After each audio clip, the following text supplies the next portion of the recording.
Hello, and welcome to Vision Denial and World Watch 2022.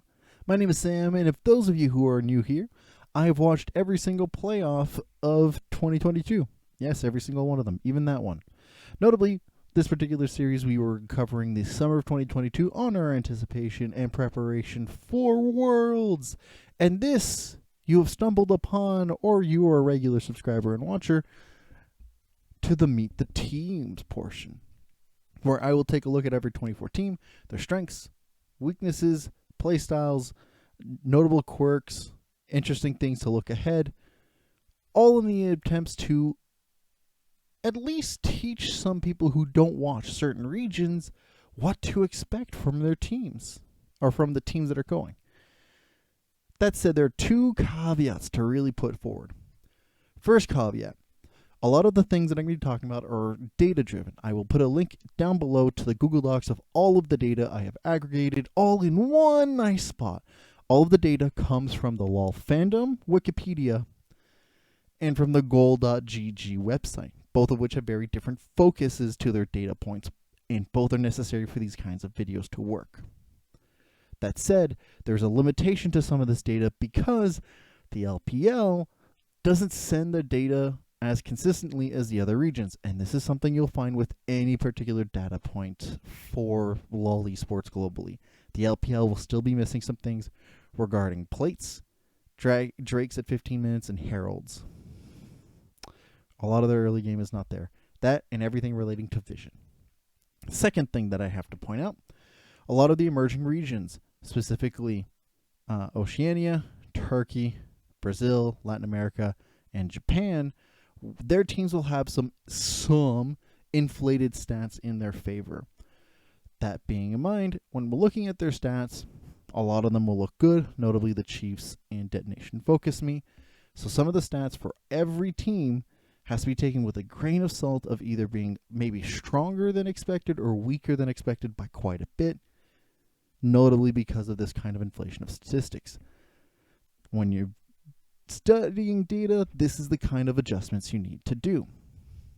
That said, team-based data will look skewed. Individual data for each player's less so, because of the kinds of data points that they keep track of. All of that to say is that a lot of the notes that I've taken are using data points that have been collected that you can all enjoy for free down below, or in the various websites that I mentioned, but taking into account a lot of the personal notes that I use in conjunction with this data to show you what to expect with these teams. Without further ado, let's take a look at this video's team. I don't know. This is a pre-recorded message. Let's take a look. Let's meet Beyond Gaming.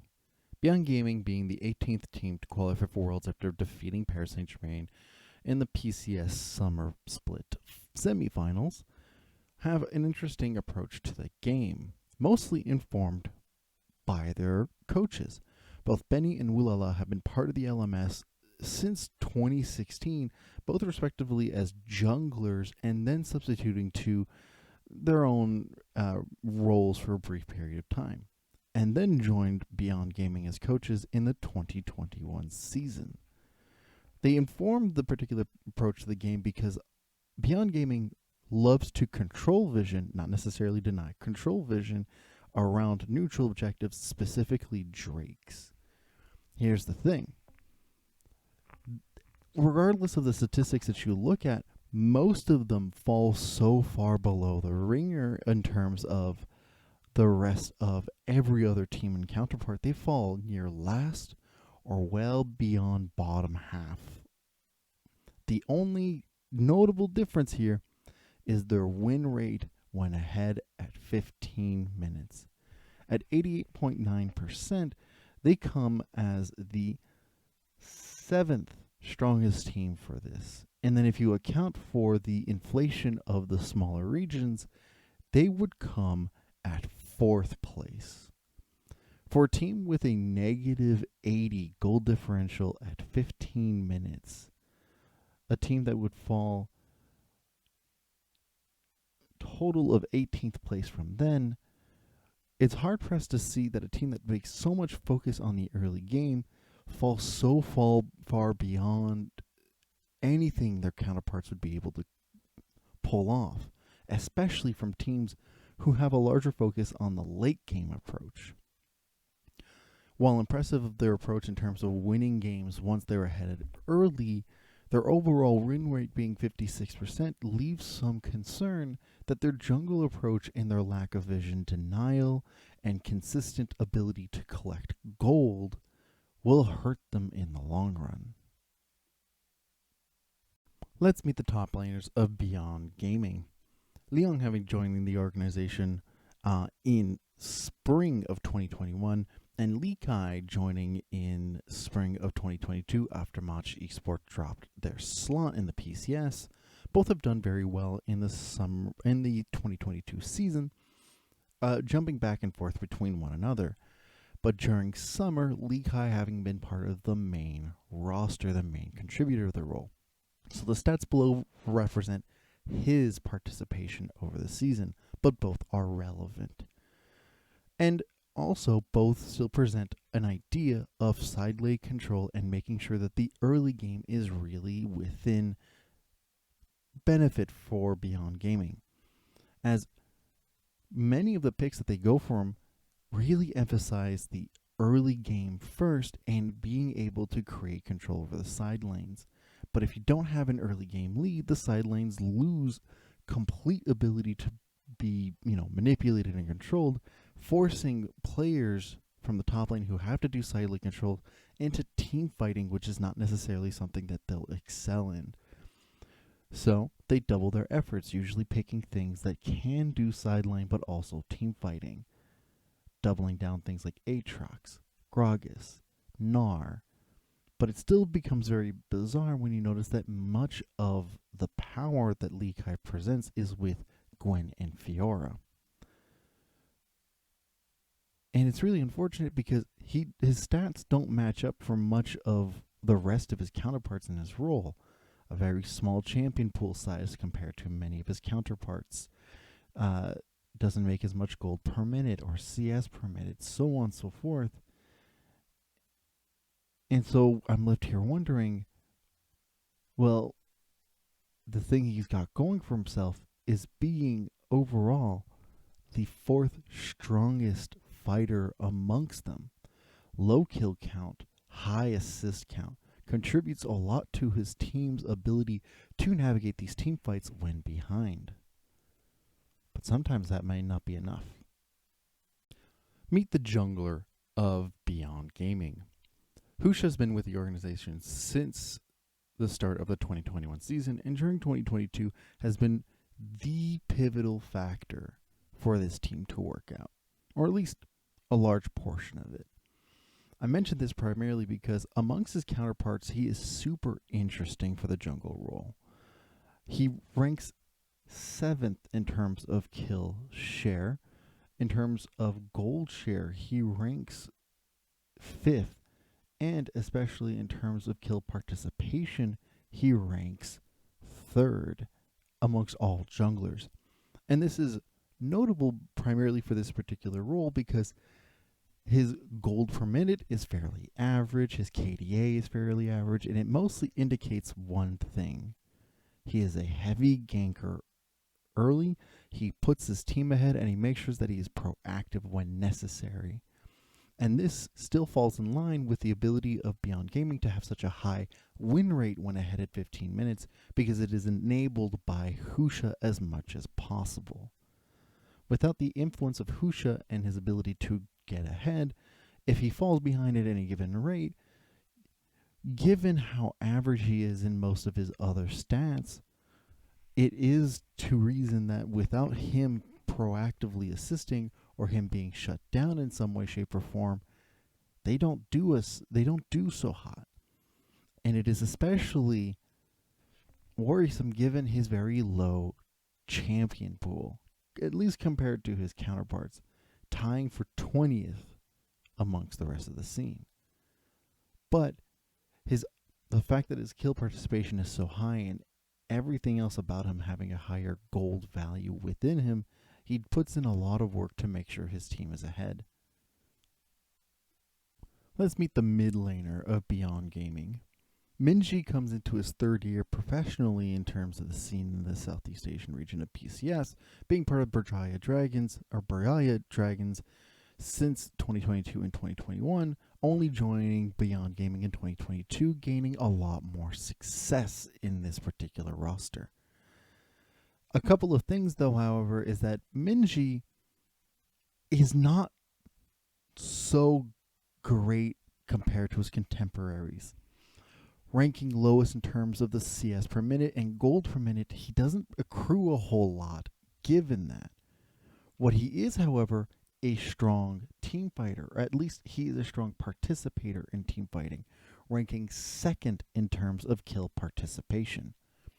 He tends to pick champions, or he is given champions that can succeed in low economy, occasionally being given things that should be able to carry later on. But the bulk majority do benefit from a lot of utility. Things like your Lysandra, your Aries, your Silases, and your Talias.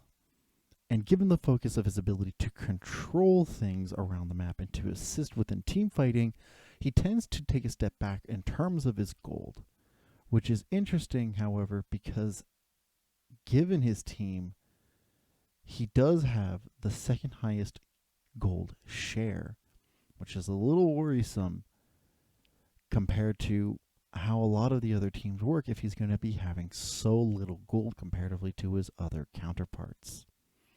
That said, still, he is a strong team fighter and does aid his team prolifically in terms of options that he can offer. Let's meet the bot laner Beyond Gaming. Having been part of Beyond Gaming since the 2022 season started, leaving Boom Esports, has also shown a lot more success on this roster. There's not a whole lot notable to say about him compared to his contemporaries because this year is fairly stacked, and I think I'll mention this for most of the players here. He does, however, have two notable things about him. His kill share percentage compared to his contemporaries, he falls in 6th place. In his kill participation, he falls in 4th place.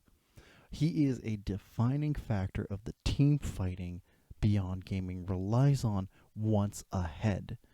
If they do manage to get ahead and they really rely on their ability to control vision and stack up during these neutral objectives, Wako is their man, holding a huge share of kills. Compared to a lot of his contemporaries, he falls 6th on. It is no wonder that Wako has so much of the gold put into him, despite the fact that in terms of gold per minute and CS per minute, he still falls well within the line of the averages amongst his peers. Wako may not be notable in terms of comparing him to all of the other bot laners going to Worlds, but the fact that all of the other bot laners going to Worlds are already notable in their own right, and Wako is such a huge defining factor of how Beyond Gaming finds success, it's best to keep an eye on him as he is known to find strong moments to pop off. Do notice, though, that most of his games are played on either Zeri or Sivir, and that kind of limitation can shine through if there's no adaptation. Let's meet the support of Beyond Gaming. Kino here has been part of the organization since the season of 2021 after having left Alpha Esports and finding a lot more success here. But a lot of the success is primarily leveled with Wako. Because the team itself doesn't have a very strong ability to do vision denial and does a lot of vision control, you find him enabling a lot of the different fights that are necessary for Beyond Gaming to win all of their early objective controls. They work primarily on around the neutral objectives, specifically at least the Drake, and you'll find that sometimes Beyond Gaming aggresses on questionable fronts, creating engages and opting into fights that you'd rather not see them do. And Kino and Wako together really facilitate a lot of that. And he tends to roam a lot, as his kill participation usually would match that of Wako's. It doesn't in this case. About Kino himself, there's nothing notable regarding the rest of his contemporaries. He seems to be a fairly serviceable support compared to just everybody else going. And so there's not a whole lot of recognition that can happen here other than the fact that he is very good at enabling Wako when necessary. And that's the key thing. Kino is as serviceable to his team as much as his team succeeds in the early game approaches. When his team looks good, Kino looks good. When his team looks bad, Kino looks lost. Here lies the whole thing about Beyond Gaming. I've mentioned it over and over in this video, but they really focus on Drakes and neutral objective controls really early, and ability to control vision but not necessarily deny it. When they are ahead, they're able to snowball their team fights and their sideline controls fairly effectively, but outside of that, you wind up with a team that struggles to even keep up and tends to make some questionable decisions. Their priorities are a little bit all over the place. Their use of macro decisions behind is questionable at best or just downright awful at worst. Compared to the two PCS teams, the Beyond Gaming seems to be the weaker counterpart by quite a large margin. And looking at who they have to face regarding the play-ins themselves, having to face Fnatic, Evil Geniuses, Detonation, Focus Me, heck, even the Chiefs and Loud, these are all going to be teams that are going to recognize the faultiness of Beyond Gaming's approach, which is if you win early, you're going to be able to get early or get late game leads. And even if they make it through, then they're going to be facing off either the group that has Damwon Gaming, G2, or JDG, or the group that has EDG and T1.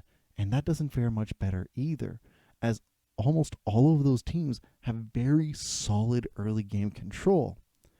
Their impressive win rate when ahead at 15 just starts to look a little bit questionable when their overall win rate and ability to win late game in other situations doesn't fall through as well.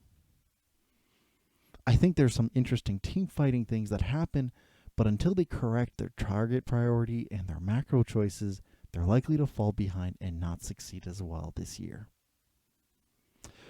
But those are my thoughts and my observations. Everything in terms of stats will be down below. I'd love to hear what you guys have to think. If ever you want to see how they made it to Worlds, you can see a supercut of all of the playlists of all the playoffs from the PCS over here. Otherwise, you can find all of the World Watch videos that I made over here and the supercuts playlist somewhere also in the same vicinity. Thank you all for watching. If you like this kind of content, leave a like and subscribe. And with that, I hope you have a great day.